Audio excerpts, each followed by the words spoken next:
Hello and welcome to the Business of the Business podcast. I am your co-host, JP John Paz from the Two Man Power Trip, and of course, joining me is my co-host, the wizard himself, Mr. Trump Mania, Mr. Lavie Margolin. Lavie, how you doing today, sir?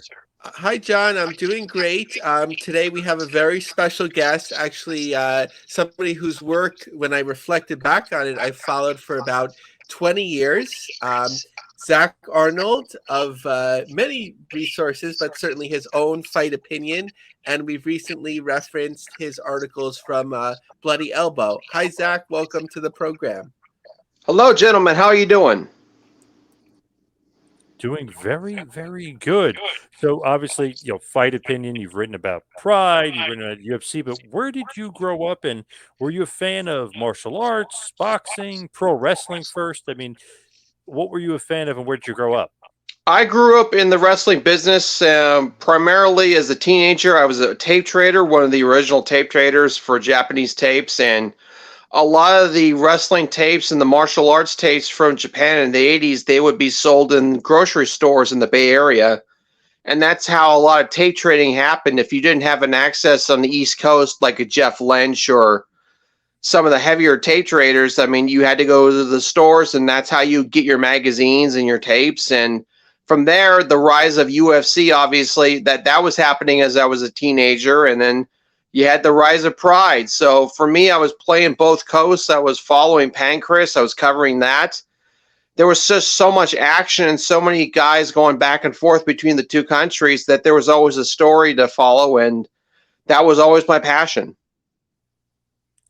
So you were technically a big pro wrestling guy. I mean, what's like kind of your first memories of pro wrestling? The original Tiger Mask in New Japan Pro Wrestling, and then he ended up doing Shudo, which was kind of the baby that created this giant monster we have today. I mean, it's obviously unrecognizable, the current UFC, from what Shudo was, but the roots were there, and that was something that I grew up on. And you had Shudo, and you had the UWF, which was kind of the dojo version of New Japan Pro Wrestling, the offshoots there, and there was a lot of interpromotional activity, and that kind of serious style was so different from Hulkamania at Madison Square Garden, and so that was what appealed to me the most. When you look at Tiger Mask, really, I mean, are you loving those series of matches against Dynamite Kid? I mean, what's some of your favorite Tiger Mask matches? Oh goodness, he had matches with Bret Hart, Kuniaki Kobayashi. The matches, I mean, with Fujinami and Koshinaka, I mean, those guys when they were coming back and forth from Mexico, I mean, it was really incredible, but it was very strange because of the whole scandal with Inoki in the 80s when he got temporarily put on timeout. It kind of reminds me of CM Punk right now with AEW, but Hmm. very much, watching Tiger Mask morph into this, cartoonish pro wrestler doing really athletic stuff, and all of a sudden he's doing shooting and shoot fighting, and that to me just it captivated me, and I just looked at I was so fascinated by it, and I bought in. I totally bought in. I mean, it was so weird because in the UWF in the late 80s, you had Bad News Allen, you had Norman Smiley, you had a lot of typical American wrestlers. If you didn't know that they existed back then, well, I was watching them doing semi shoots and real fights, and I was totally fascinated by it. So how do you go from the fandom to getting into journalism and actually writing about it? How do you kind of make that leap? For me, it was all about just getting the magazines, and then I was one of the original message board members on a service called Prodigy. Prodigy was the precursor to kind of the World Wide Web. If you had a Tandy computer from Radio Shack with a modem, you could get it on Prodigy, and that Prodigy message board system with Bob Ryder, the late Bob Ryder of TNA, Dave Shearer, obviously with his website, and then Dave Prazak and myself and Sheldon Goldberg and lots of other luminaries who are still around today. I mean, that was kind of the breeding ground for a lot of international conversation about ECW, about shoot fighting, about Japan. It was just the place to be, and it was just more about timing more than anything else, and just being in the right place in the right time. Was that something you always wanted to do, like make that leap into like the journalism end of wrestling, or you just kind of wanted to be a fan? Oh, I was always a fan first and foremost, and more importantly, I was just a gossip. It just fascinated me, and you realize very quickly everyone else is the same way, and so that's how you network very fast. So I know Lavi has a lot of good questions for you. Lavi, Yeah, so I'm going to try and stay modern day. I think not that you'd have the time, Zach, but I feel like I could probably pepper you with questions for 6 or 8 hours about UWFI and that whole fascinating world. But really, what like I mentioned, I've been following your work for many, many years. But really, what's been captivating me on a near daily basis, depending on when these bloody elbow articles are coming out, is the UFC coverage, especially as I find the connection to the WWE now. So the first question, and this is a loaded one, what do you think about the forthcoming TKO merger? I guess I'm not sure if that's the best way to define it, but the coming together of WWE and UFC under this working title of TKO. I think TKO will be the biggest threat to non-NFL sports in North America. It's going to be supersizing. It's the McDonald's of combat sports. I never thought we'd see the day, but you're talking about a valuation on the stock market probably of $21 billion. I mean, I think it's certainly larger than the NBA. It's going to be larger than the NHL. It's going to be larger than any non NFL program. And for me, that's the fascinating story is obviously as this thing grows, you're going to have more and more people with a lot of money wanting to get involved in the action, and it could really explode. This is the only sports property that has any potential outside the NFL to match that major behemoth in terms of international expansion. And it's not just international expansion, it's expansion into very hostile but yet powerful governments. And that's what makes it such a unique story. It's a geopolitical story. The NFL is just football. Yes, there's politics and there's always scandals and there's interesting stories, but no one thinks of the NFL as a political sports property, first and foremost. I think with TKO, we're going to see it's in the center of the action in pretty much every major world government capital. So, with that being said, from your reporting, I get the sense, though, that there's potentially trouble on the horizon. Um, what does this UFC lawsuit, I guess, being certified, what does that really mean, and how can that affect, TKO overall? I think it certainly has an impact in terms of discovery of learning the past and the current mysteries of how does the UFC business actually work. I think if you asked 100 people to define how does the UFC work as a business, you get 100 different answers. I think this is the first time we're finally going to get a sense of, through the discovery of litigation, what makes it tick? Why does it work? Why do so many people want to put money into it? Why does it attract such celebrity?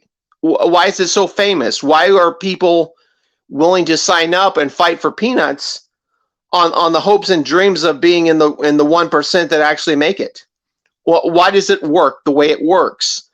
And that to me is the fascinating part of the litigation. Now, as far as the permanent fallout, unless you address the issue of arbitration, which is what UFC and WWE in the future under Ari Emanuel will clearly utilize, unless you address arbitration, I don't see major changes forthcoming in the way they continue to do business. I mean, if you eliminate arbitration, then it's a different ballgame. It's a different economic model. But if you manage to maintain arbitration, then I think it's going to be more of the same. So, you're obviously very knowledgeable of this. My wife is a lawyer, but I still don't understand it all. I'm sure we have a very intelligent listenership, but can you break this down a little bit more? Like, what's the situation that the UFC is in? What impacts might there be on the business, and what financially might occur? Well, they faced litigation about 7 years ago in Las Vegas court. That's how slowly this court case has proceeded. It's just been dragging in the mud forever and forever, and it seemed dead. And then, like a zombie, it rose out of nowhere and got brand new life this week, or actually this month, really. But the fighters of past and present, whether it was Nate Quarry or John Fitch or Kong Lee, essentially were arguing that UFC had such disparity in terms of bargaining power. It was take it or leave it. If you wanted to be in the business and have a career, you had to basically surrender to all their terms. And that's what the key question of the litigation's always been about. How much bargaining power does UFC truly have? How much manipulation of the market? What is the market share for UFC? And how do they utilize it? And how did they manage to make so much money and keep the profit margins the way they are? What's the secret sauce? That's what the litigation's always been about. And that's why the Discovery release, probably in a few months, is going to be so critical to answering those first questions that nobody who's ever followed that company since 2000 has been able to figure out. This sounds very much like from the outside that this could set a precedence for potentially a WWE case of a similar nature, right? Independent contractors have attempted to sue WWE a number of times. It's never gotten anywhere. Do you think that this case could present a precedence that can be used against WWE practices? If Tony Khan didn't exist, yes. But he exists, so no. The term that often confuses me, and I'm probably going to mispronounce this, is instead of a monopoly, a monopsony, meaning that you don't have total control of the market, but you control enough to exude dominance. Would that be the case here? Yes, I would replace the word monopsony with the word sticky. They're sticky like glue. I mean, basically, their bargaining power is so one-sided that it's sticky. All the contracts, all the agreements, it's so sticky. Basically, you have to agree to get glued to them permanently on every front, or else you're not even going to be attached to their entity. Now, talking about lawsuits, are you following the WWE MLW one? Yes. So what are your thoughts on it so far? It depends on how charitable I want to be about it. We'll just put it this way. There's a big difference between having major law firms buy into litigation like Congolese law firms have, where they have tons of money and capital and can fundraise and bankroll years and years of discovery and litigation, versus Court Bauer and his law firm, no matter what notoriety it may have in terms of their resources. The gap in the resource battle between MLW versus the Congolese unit, it's quite large. Let's put it that way. So I think there's going to be some very different results. So do you think that the extension of time that keeps happening in the MLW case sort of works against MLW of keep being able to pay lawyers' fees of, whatever it is, several $100s? It's not just simply paying lawyers' fees. It's the actual time it takes to hire a staff to go through discovery. You get flooded with millions and millions, tens of millions of pages of electronic discovery. How can you possibly read through all of that in such a short amount of time? That's the whole point. That's why WWE can bleed them dry. So one of the other interesting things that you dropped, I think even very recently, was that they're losing let me know if I'm misrepresenting this, but they're losing a case to lead to them actually selling the UFC. Could you clarify that a little bit? Sure. So I think there was like a 5-point article. I'm sorry, I don't have the exact reference point, but there was a reference to the possibility of the UFC being sold if the courts don't go their way. Would that be fair, or did I miss a point? No, I think that's entirely fair, and I think it's interesting and very timely now with the announcement that the Saudi Arabian Public Investment Fund has put in some money into PFL, the rival group. Certainly, I think that's an indication that there are a lot more buyers, potential buyers of UFC than anyone can imagine. And certainly, UFC as a political sports property is absolutely something the Saudis, the Indian government, I don't know about China right now, but there's certainly other foreign governments that would love to use sovereign wealth funds and invest in this because Ari Emanuel has done something incredible, which is he's taken a business that has so much risk and he has completely de-risked it. He's defanged and taken the venom out of the snake. No one's ever been able to do it on the scale that he has. Do you think it's a possibility that they might sell the UFC and keep the WWE, or do you think they try and like roll them together?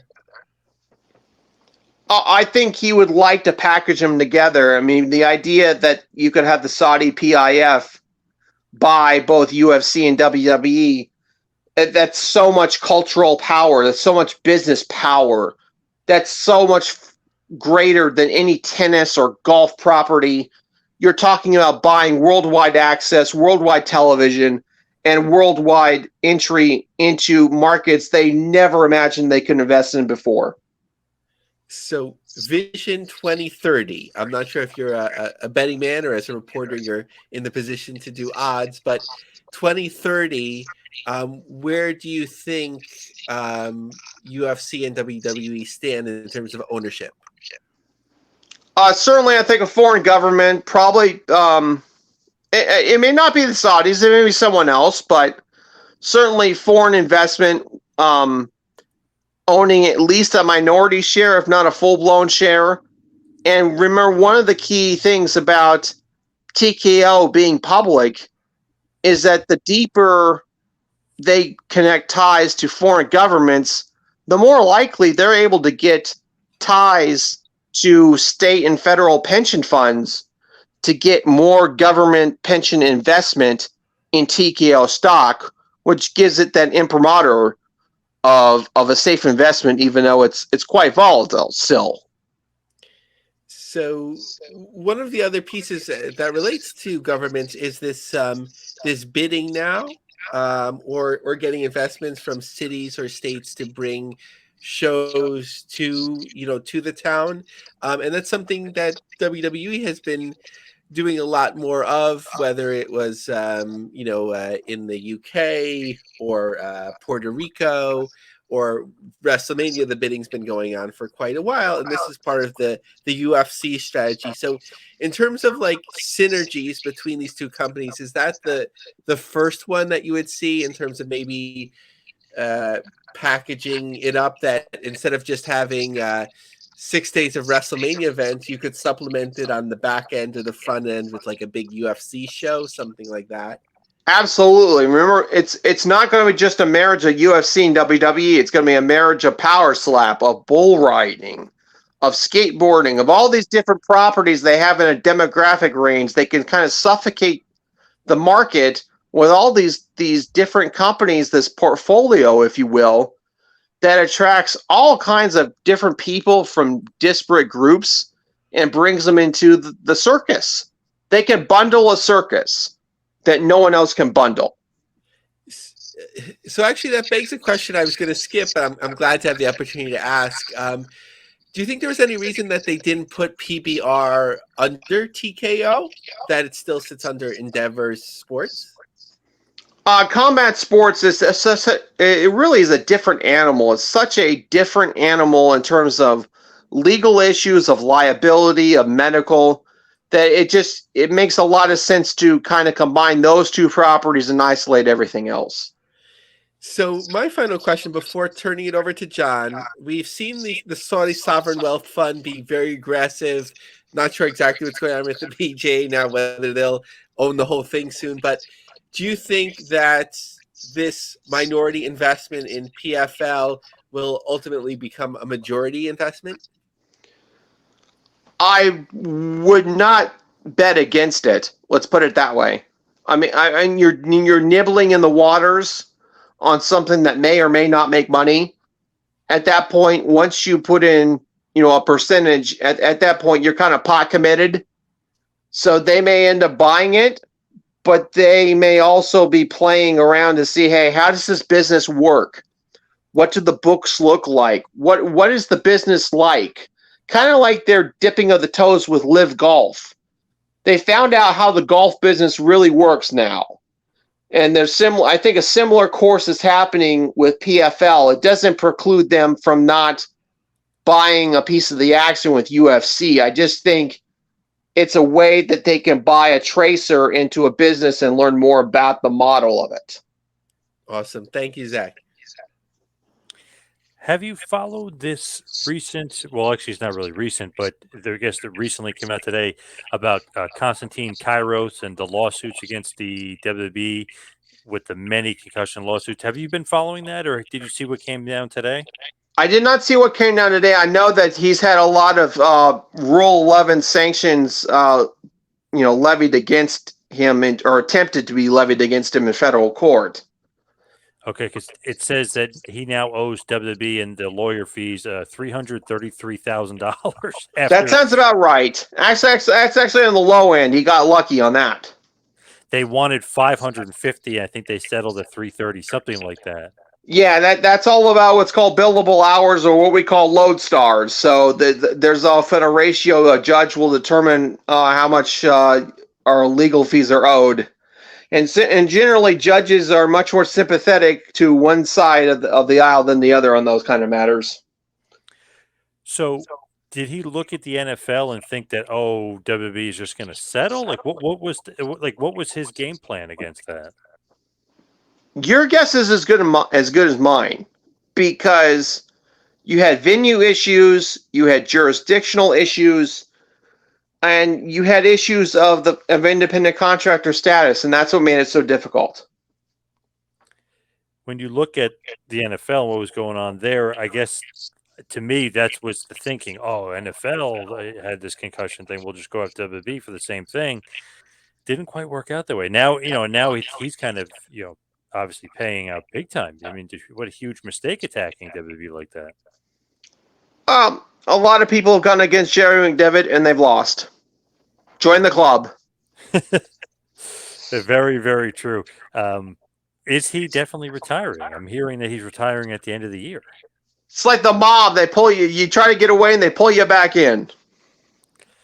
Speaking, by the way, of the Mafia, I know you've written a lot, or had written a lot, about Pride, right? And what happened with that promotion in Japan, Pride Fighting Championships. Certainly. I mean, if things hadn't have fallen apart, the whole world would have looked a lot different if they had survived. What is just the crux of it? I mean, not to get too deep into the weeds or anything, but just the crux of it. I mean, was it a lot of Yakuza influence? I mean, did they really run it? Let's put it this way. Pride was a toy. It was a baby toy. It was a baby King Kong. It grew up fast, and everyone wanted to share the toy and decided to fight with each other to share the toy. And because they were fighting with each other, they got distracted, took their eye off the ball, and decided to pretty much set themselves on fire. Man, I know the former president was found dead, and there was another Yakuza scandal. I mean, they kind of couldn't escape some of that stuff, right? Big money, big business attracts a lot of people, especially when you're on television and you're doing 20 plus million people. So I can't speak to everyone involved, but I could say that the heaviest hitters in Japanese business society wanted a piece of the action. And when you look at it, people don't realize this, but UFC, when Pride was hot, UFC was by far number 2. I mean, it's not even close. I was quite envious. The fact that Dana White went to one of the shows, the major show in November of 2003, to bet on Chuck Liddell, only to watch his guy lose to Rampage Jackson. I mean, what was it, $250,000 bet or something of that nature? I mean, it was incredible. And if you look at it, I mean, just like how many people they were getting in their stadiums, and UFC was struggling on pay per view at that point. I mean, you had Chuck, who obviously was great, takes a huge knockout loss to Rampage, but I mean, Pride business wise, and was just destroying them at that point. They were the Olympics of mixed martial arts. Fedor, I mean, you had Hendo, you had Vanderlei, you had Crow Cop. Rampage, Sakuraba. I mean, they had maybe the best roster ever. I mean, just amazing. And I would still say, even though we have kind of a jaundiced lens about what mixed martial arts is today, totally different business. But the iconic nature of the celebrity and the folklore status of the guys a generation ago seems even larger than the current crop of guys we see in UFC. I always think about stuff like that. I'm like, is it like the charisma? Is it, what is it like that these guys today don't stand out as much? It's so interesting.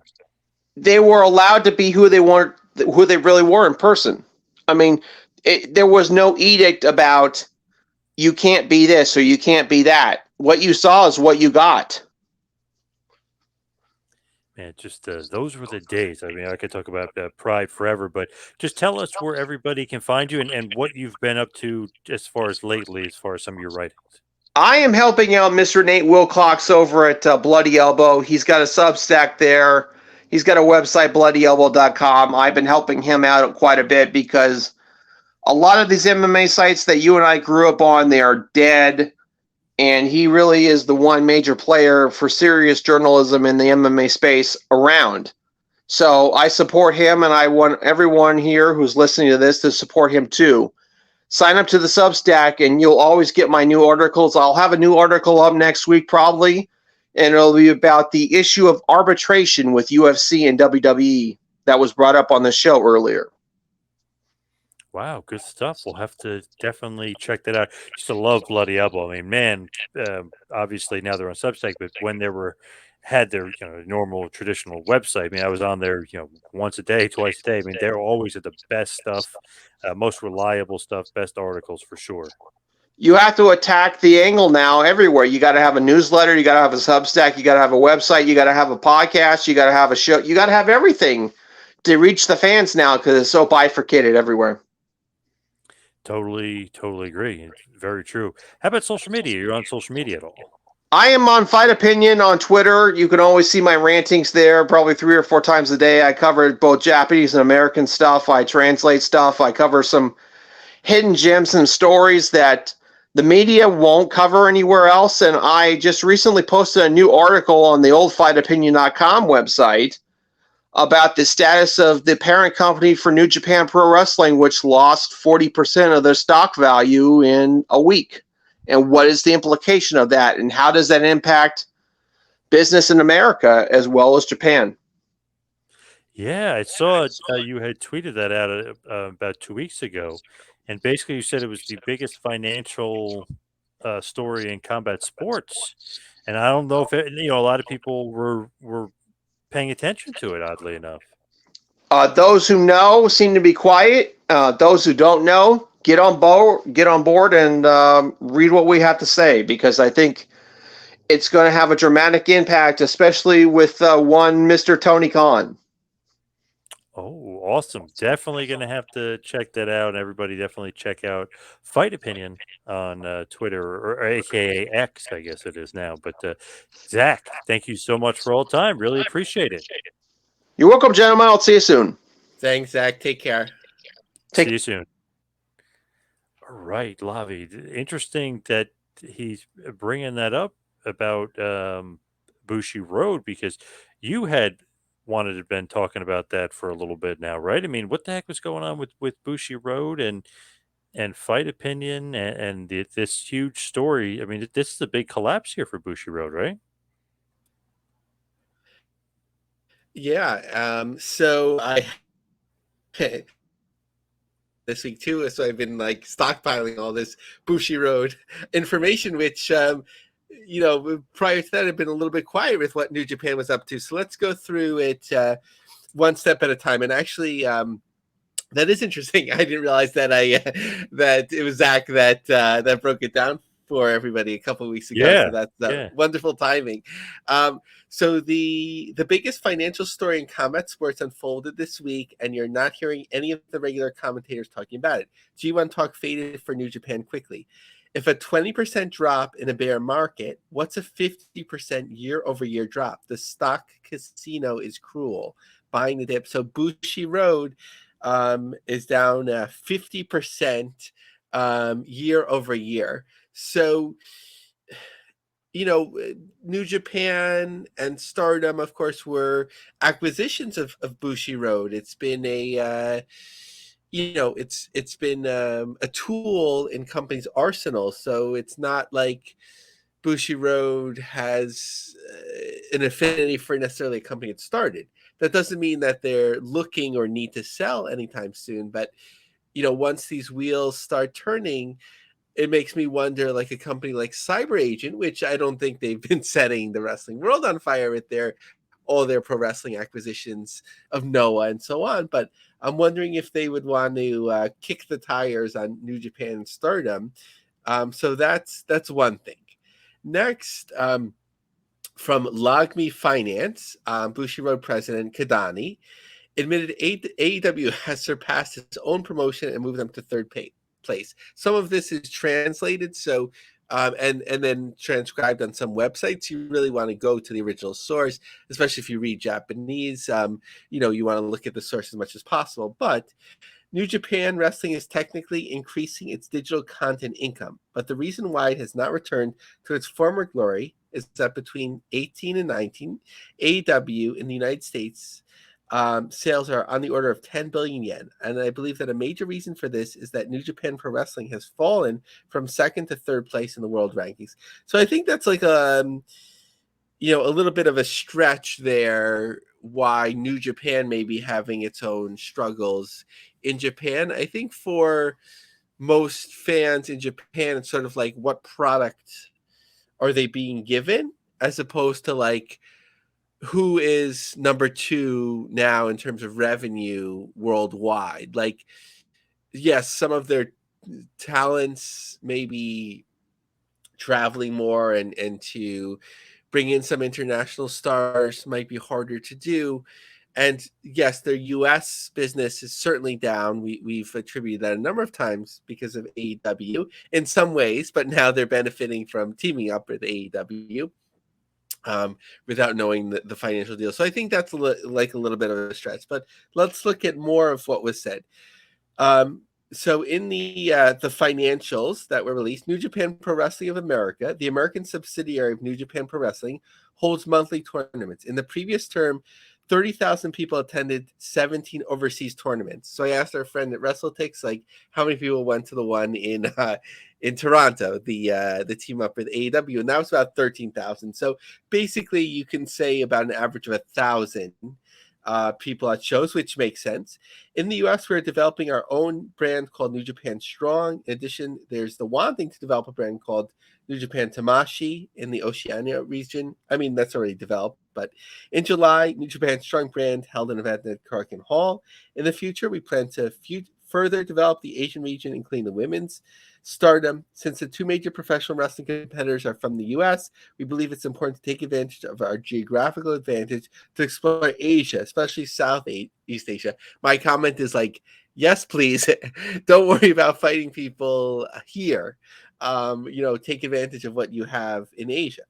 Recently, about 200,000 subscribers have suddenly increased on the YouTube channel of Stardom in a month and a half. Most of the registrations are coming from the Southeast and South Asia, such as Indonesia, India, and Malaysia.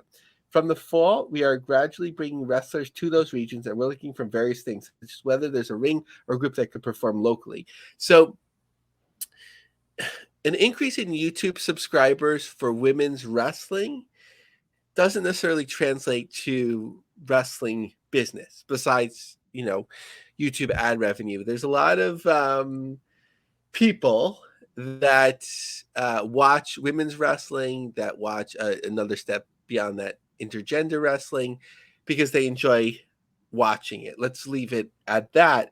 So I wouldn't necessarily say that, our wrestling business is getting more popular, but it's certainly something for them to explore. New Japan Pro Wrestling is technically increased. Okay, so in light of the situation, I think they'll continue to patiently continue to do what they can in the U.S. while developing the Asian market that they have not taken. While talking to the president and unit heads of each company, their restructuring strategies and currently moving forward with what they can. Will be these are quotes from Kidani. Will be number one in areas where we can be number one and differentiate ourselves in other areas. I think that's like if they stick to that philosophy, they could continue to have success. Let me just like repeat that for emphasis. We will be number one in areas where we can be number one and differentiate ourselves in other areas. Like, yes, please. Like that's the best way to do it. So Monthly Pro Sal, our friends over there, had another interview. So just a snippet like that. We're close to an ideal. New Japan Pro Wrestling in the US is more of an established brand now. We'll still send some of our talent, but not all, to the US, so we can run Japan and the US concurrently. LA JoJo, New Japan Academy, is also paving the future for New Japan US. In the previous financial year, which ended in June, New Japan of America was profitable for the first time, and they helped New Japan as a whole reach its second highest revenue in company history, which is a really impressive feat. So my guess with that would be that when they work with AEW, that's beneficial to them. Brandon Thurston had noted the increase in stardom, but I think we covered that enough. Just looking at some local shows at the 2300 Arena, there was, plenty of tickets left for both their All-Star Junior Festival. The team up with Impact didn't have the same impact, the multiverse, as it did over WrestleMania weekend. There are plenty of tickets available for House of Glory with Tanahashi there. And now looking ahead, interestingly, so they're going to have a standalone major show for the U.S. at the Curtis Colwell Center, Lone Star Shootout on November 10th, which is a fairly large, I guess you could say like mid-sized building. But most notably, they'll be teaming up with AEW again in Seattle for Wrestle Dream, where the speculation is that AEW pays them a rights fee. So that's or a licensing fee. So, that's a nice form of revenue for them. And, if I was going, not that they're asking me, but if I was going to have like a strategy, would be going back to that quote. We'll be number one in areas where we can be number one and differentiate ourselves in other areas. Protect the brand. Don't work with so many. Now, right, they're saying with MLW announced, they're sending some wrestlers. They can use their brand. MLW, like MLW, Impact, a little bit House of Glory, and so on. Yes, I know you want to get out there, but protect the AEW deal first, which obviously seems very solid. Do a few major shows where you can. Look, we're already seeing Mercedes Moné, right? She was on the big Wembley show, All In for AEW. So we don't know if that's a draw much anymore, but I think there's something there with Stardom if they protect that right. But before jumping into the next topic, there's other competitors in the U.S. for Joshi that are coming down the pike soon. Now, I want to get back to something as far as, you just mentioned Wembley and All In, kind of skipped over this, but the WrestleMania 3 attendance versus WrestleMania 32 attendance, maybe Collision in Korea. I know you put a tweet out there. I wanted to kind of talk about that for a second. Yes, so I think I got it back. I thought we were moving ahead, so I removed it from my notes, but it's back. So this was actually interesting. I kind of put it out there first as like a little bit of a joke, but then it was sort of going back and forth in terms of support. So not a huge not a huge total number of voters, 81, but interestingly, I thought the argument would be between WrestleMania 32 and All In, because All In was announced as selling more than 81,000 tickets, and even Brandon Thurston had getting official numbers from the state or wherever. His estimate is that WrestleMania 32, if I understand correctly, could be from the high 70s to the low 80s. So especially if you're like a WWE person, like you might still argue for that. But that wasn't the argument. The argument actually makes sense from a semantic level. What is wrestling's all-time attendance record? So 35% of people said Collision in Korea, and 48% said All In. So I guess it depends what's in attendance, right? Like Collision in Korea had more people in attendance. All In had more people that paid, apparently. So there's still there's still an argument for it. That's the funny part. They kept making sure it says paid attendance, but I still don't get how it beats WrestleMania 3. And I know that's maybe an old school thing, and maybe somehow it does. But I was even reading another thing where they were saying they lowballed WrestleMania 3. That's actually more than 93,000. So I was like, man, like nobody has like the story that agrees with each other. There's all like, oh, it was only 80,000, or they keep saying this. Like, what's the number of WrestleMania 3 then? Yeah, it never gets boring because I was watching our friends Pike, Brandon, and Bix on a post wrestling, and Bix was like dropping the bombs. He had local articles that said that they, even though it was sold out the day of, they let people. I'm not sure if it was like selling tickets or just letting people in to keep them happy. There were people that came in that didn't have seats, and they were planning to hang out. I would say less so in the bathroom, maybe more like in the aisles or like behind the sections, just like be there to experience that moment. So that's potentially thousands of more people. So the mystique and the mystery keeps growing, and like I tweeted him, our friend Keith Elliott Greenberg, who's I think his next book project is WrestleMania 3. Like, good luck on that attendance. That'll probably continue to be the most controversial part. And I remember we were talking to Brandon last time, and I think I was even talking to him off air about it. He was saying, that, obviously they do it on Patreon, they go further into it, but WrestleMania 3, they still don't kind of know. I mean, the 93,000 does seem accurate. And it's funny, I've done this before, which is bad on my part, but I'm looking to see like what the Lions, what their biggest attendance was that year. And, and you're like, okay, but, and obviously they don't play on the field. I mean, you can't put fans in the field while they're playing, and they put the ring in the middle of the field, and then you put the fans around. It's like, so it's got to be over 90,000. I don't know, just from looking at it, and it looks sold out. And I know people are going to go crazy and they're going to go nuts, but I was watching All In, and I was looking. There's a lot of empty seats, so 81,000. I'm saying it's definitely paid for, which is the bottom line, and that's all anybody should care about. I said they got paid for it, but I don't think you had 81,000 people in there. I think WrestleMania 3, and I know the semantics is the quote unquote paid. WrestleMania 3, I think you had over 90. I know that I had found an article. I'm not sure if he ended up doing it for like a big boxing match at Wembley, that it could have been for just under 100,000. I think the Yeah. boxing did like Yep. 90 something, and we know here they didn't use all of the seats.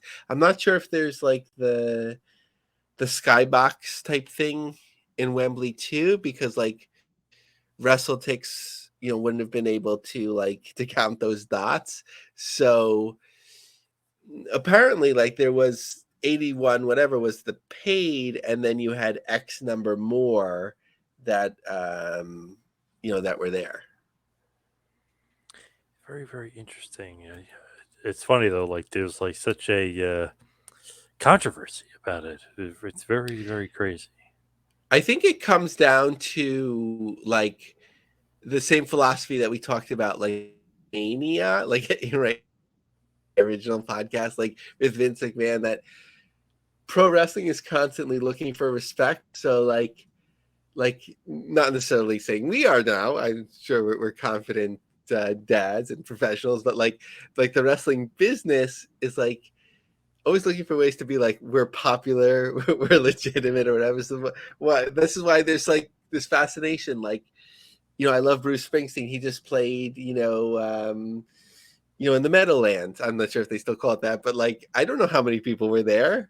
I know it was sold out, but like what do we care? Like, right? But like in wrestling, like you're like, I need to know. Obviously, that's the context of this show, right? But like, there's something about needing to know, like to prove that it's valid and it's Yes. a real thing to like enjoy.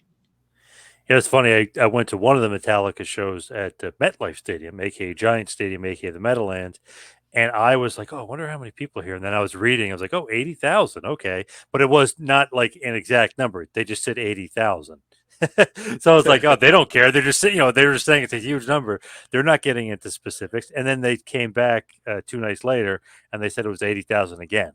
So I was like, "Oh, they're not even getting exact. They're not even saying 80,012 or they just said it was 80,000 both nights." Yeah, it was funny. I went to a Mets game for like actually for the first time since they've been at Citi Field. The only other time I was at Citi Field was when they had the wrestling convention, and I got Goldberg's autograph. So the people that I went with, they don't follow baseball at all. They just ended up with a long story. They ended up with comp tickets, and they invited me to come, which was great.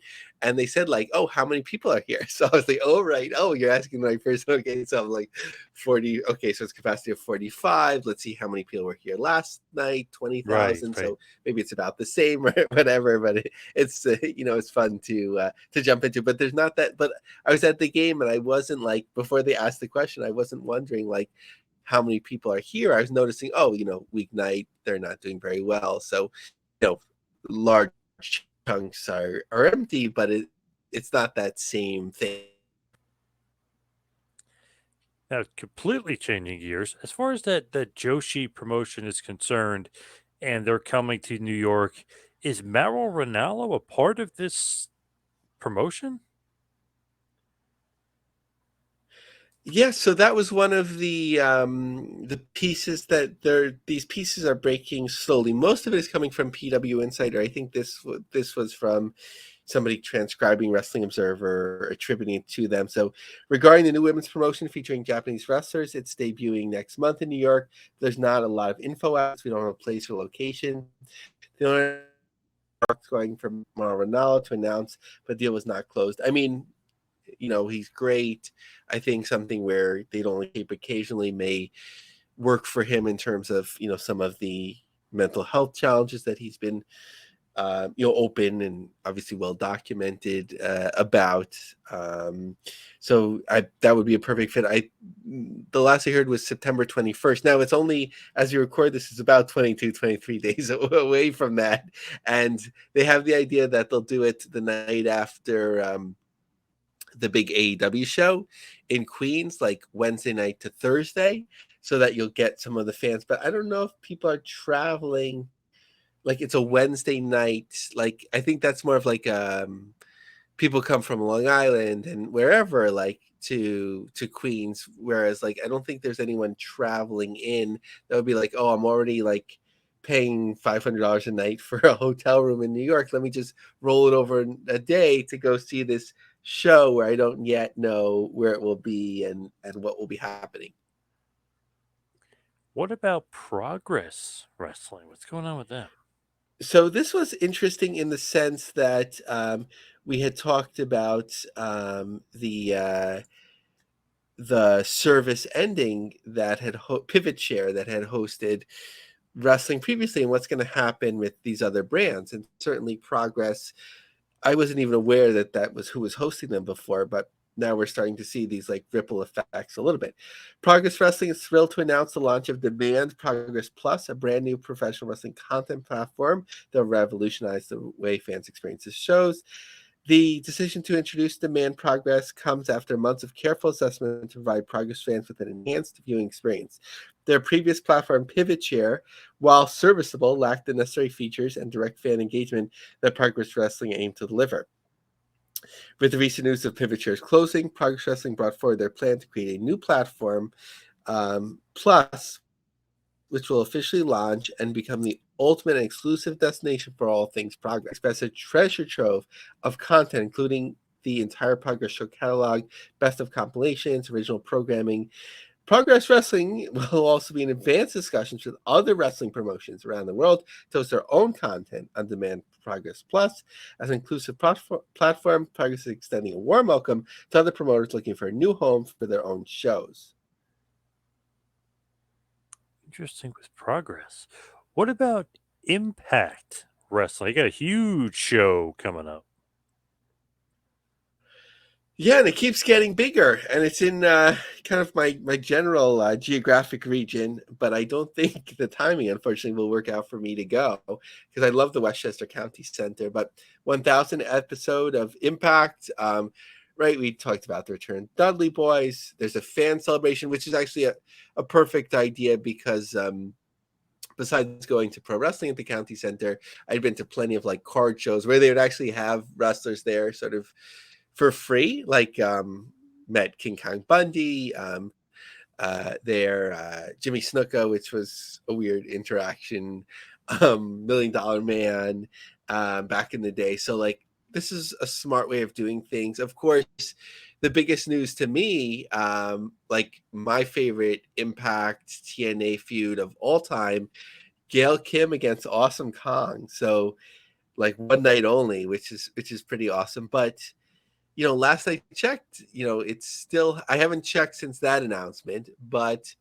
it still hadn't moved a ton of tickets. And like, if it's hard to get people to like travel at that point, right? Like if they went to England, right? If they're super fans, they went to England, they went to Chicago, all that sort of stuff. Like, yes, I love Westchester, like everyone White Plains, but like, it's not really a place that you travel to. So you're not really going to draw there. So I'm not like, I understand the idea of 1,000 episodes, but you're making a big, I guess for television. So speaking of television, so kind of a long information shared by PW insiders. So it's important.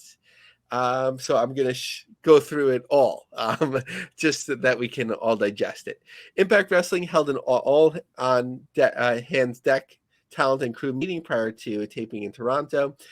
PW Insider spoke with a number of sources. The major news coming out was that the promotion will be making what was described as massive upgrades to its production facility starting this fall. It was described to the team as the upgrades bringing state-of-the-art production technology and advances to the Impact and Access Weekly series, as well as the promotion's future pay-per-view.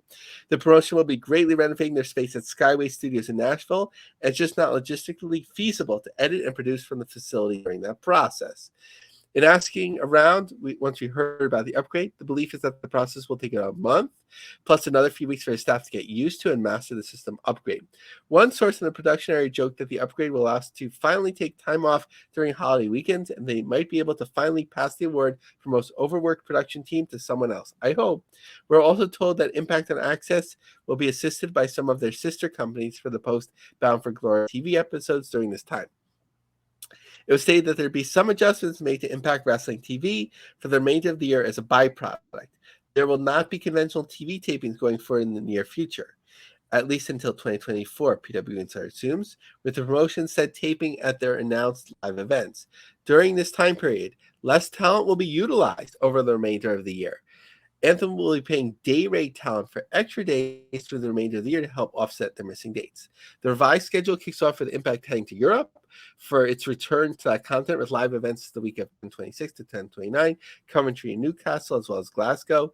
Those events will now be taped for TV, several weeks worth of content from those 4 live events alone, and add some additional prestige for the fans who are there at the events. In November, there'll be a new IPWF A-style throwback in Toronto at Santino Morello's Battle Arts. Impact also informed the roster they'll team AAA for a joint show in Mexico, featuring future details. It'll be taped for Access TV. Final Resolution will also be held at Battle Arts Academy. The promotion also informed talent that 2024 Hard to Kill will be held in Vegas, and that for the first time the show would emanate from a venue directly from the Vegas Strip. Impact has previously been running the market of Sam's Town Live, so it's going to be a big upgrade in terms of location in that city, as it's about 20 minutes away from the Strip with no traffic. The promotion did not announce the date or venue yet. Okay, so John, I've been going back and forth. Does this mean that Impact is trying to save money, or is opening up the purse strings and is spending more money? What's your impression? I was thinking when you were going over it, I thought they were trying to save money, it seems like to me. Yeah, first when they're saying production, it's like, okay, finally, solidify themselves as the third brand, um, upgrade their studios and all of that. But then, like, there's still several months left of 2023, and it's like we're going to have final resolution at Santino's gym. Like, like I don't know. It doesn't make sense to me. Like, they have some decent venues that are already booked out. Why not, like, tape the right? Like, if you're besides the pay-per-views, okay, but like the weekly shows, you could get it about 5 weeks out of each show. So why are you, like, doing this, like, super on the cheap, and you're not using as much talent? Um, and then you're gonna come back in 2024 like a champ? I don't know. It doesn't totally add up to me. Yeah, that yeah, to me is the saving money part, yeah, for sure. Um, I'm not sure why they're wording it the way they're wording it, but that to me it seems like trying to save money.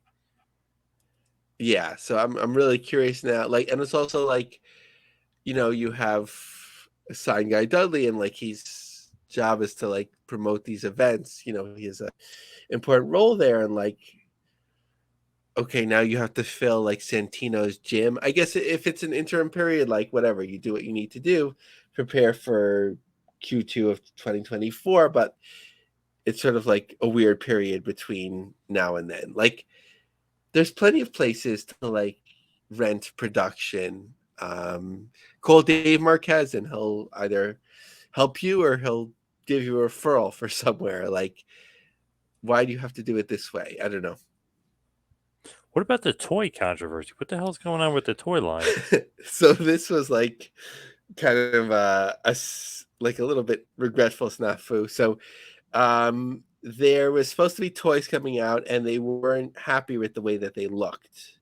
So um, Impact Wrestling regrettably announces that it scheduled action figures made by Asylum, according to its press release, did not meet Impact standards nor the outlined timeframe for release. Thus, Impact Wrestling is now in discussions with other action figure manufacturers for an upcoming release, and no Impact action figures from Asylum will be produced. All prepayments will be returned. So then, if you're like Asylum, you're like, oh, okay, now I'm getting, like, this black mark that we make crap toys, right? So Asylum responded and was like, please, whoever runs this, get facts before releasing a story. Asylum is a U.S. distributor of the toy line that Epic Toys UK made. So Epic is like, there's so many new toy companies, like, that are making, like, not necessarily new, but there's so many, like, pro wrestling licenses that are out. It's so hard to, like, keep track now. But Epic was a different company that is more familiar to me, for Chella toys. So that those were the ones that were supposed to be making these Impact figures. Ah, interesting. So not great for them. I guess they just weren't looking good. But moving on, because we talked about much about Impact. What's going on with Triller and Fight? What's the latest with them? So Triller is prepping itself for going to Wall Street, and it appears one of the things that it's doing is placing paid, what do they call that, advertorials, like sort of like ads that, like, look like articles. Not saying that they're trying to deceive anyone. It's, this is commonplace, like, paid promotional articles, from my impression, in terms of seeing what I'm seeing. Otherwise, it's a good, excellent PR work, which, I mean, we love our friends at Fight PR, but which is one step removed. But um, so what's coming out of this? So one of the things that they're championing is that the opportunity for Fight to be even bigger than it is, based on valuations for DAZN. Triller's influence extends far beyond the realm of combat sports. Its acquisition of Fight premier combat platform, signifies the company's ambitions in the live sports streaming platform. With the Zone, FITE's closest rival, valued at $3 billion, Triller's strategic placement positions it to tap into surging demand for live sports content, indicating valuation potential beyond traditional financial matters. Triller's strategic acquisition of FITE has caused ripples in the ever-evolving world of live streaming. FITE, renowned for its cutting-edge platform dedicated to streaming college sports, has become a linchpin in Triller's plan to expand. So, yeah. So basically, you get the story on that. Weird stuff. Always something going on. What about IWTV? What's the latest going on with them? So, I mean, from the outside, it seemed like people have been picking the bones of IWTV. Not saying that they're in a bad position, but like as different platforms came up, you'd see like people migrating from IWTV. One of the places where they went to was Pro Wrestling TV. So, and Pro Wrestling TV, one of the cornerstones that they were featuring, besides Women's Wrestling Army, Warrior Wrestling, and Extreme TNT Wrestling, previously not Creative Control Network, our distributor, apologies for that, Control Your Narrative. So one of the promotions that they've been featuring had been New South. So New South is actually going back to IWTV. And one thing notable on IWTV is their traveling champion. Alec Price is now their champion. Maybe it'll give them some stability, but it's hard to sort of stand out in this world of streaming and champions at this point. How about GCW? What's the latest going on with Game Changer Wrestling? So just a bit on their Atlantic City weekend from a couple weeks ago. So they, on night one, just before the show, they had limited reserve seats left in their current setup, with at least 10 seats remaining in the third and fourth row on night two. So on the night one, it was 4 tickets left in the fourth row, 6 left in the fifth row. So can assume those probably sold out. Whereas night two was a harder sell. But interestingly and smartly, they tied into the water park there in at the Showboat. You can get a discount or whatever it is. And I know there's the what was that? Not to say bumper cars, but like the indoor car racing, I guess you would say. So it'll be interesting to see if they continue to tie in with the Showboat, which seems to have like expanded out to a lot of fun things recently. What about MLW? What's kind of going on, and what's the latest with them? So, Hammerstone and Richard Holiday, Hammerstone and Holiday left. Interestingly, like at looked like a small show on the West Coast, Twisted Lucha, they faced off. So it made it think to me like, hey, this was a missed opportunity. This could have been like one of those sustainable feuds for MLW for a while. So constantly learning about like talent migrating out when you think that they would be there longer. Also interesting was that I found an article about Bet Online. The article defined Bet Online as a legal offshore operation, which I can't say one way or another. But in the article, they had mentioned that Bet Online is a sponsor for MLW. So that they sponsor their banner and so on. So it's interesting that you can have ads on like pro wrestling shows and MMA, but it may still be illegal to gamble on it. And just a piece which has been covered pretty extensively. So interesting as the lawsuit, which we talked about earlier in the program, goes back and forth, that WWE now admits in court filings that Stephanie McMahon spoke to someone at Tubi, but doesn't necessarily admit, what was said, or if what was said was detrimental to MLW. So as far as South Africa is concerned, I mean, is this true? Did they actually get 18,000 people at a show? So the Citizen news outlet there covered it. A show called Wrestle Monster, drawing an excess of 18,000. There was no comma there, so I don't know at the bottom, right? Dash So I don't know how they do that in South Africa, but they meant 18,000. But when you look at the picture, it's a few people hanging out. So and WrestleMap, not sure if it was a comment or messaged me, but basically saying that this was a fair or some sort of thing, like just like a lucha show might be at like a taco and tequila festival that draws 25,000 in the city. You can't really say that 25,000 were at the wrestling show, but something notable when media in the region covers it and lists something like that. And finally, CM Punk. What's next for Phil? So interestingly, through my array of unnamed sources, right? We have all the controversy, like did he get a ride? Did he not get a ride? So I received a screenshot, which I have verified, that is from like what an AEW talent would do, like sign in, sort of like to like an HR type of deal, and click here for information for Wembley and Heathrow, and then it says like that there's different shuttle buses that will come pick you up and take you to the airport, drop you off, and all that sort of stuff. So like any claims that there was somebody was forgotten about at the airport, maybe they had planned to have a private car service, but there was transportation throughout the day or the planned times from Wembley to Wembley to the airport to your hotel and all that sort of stuff.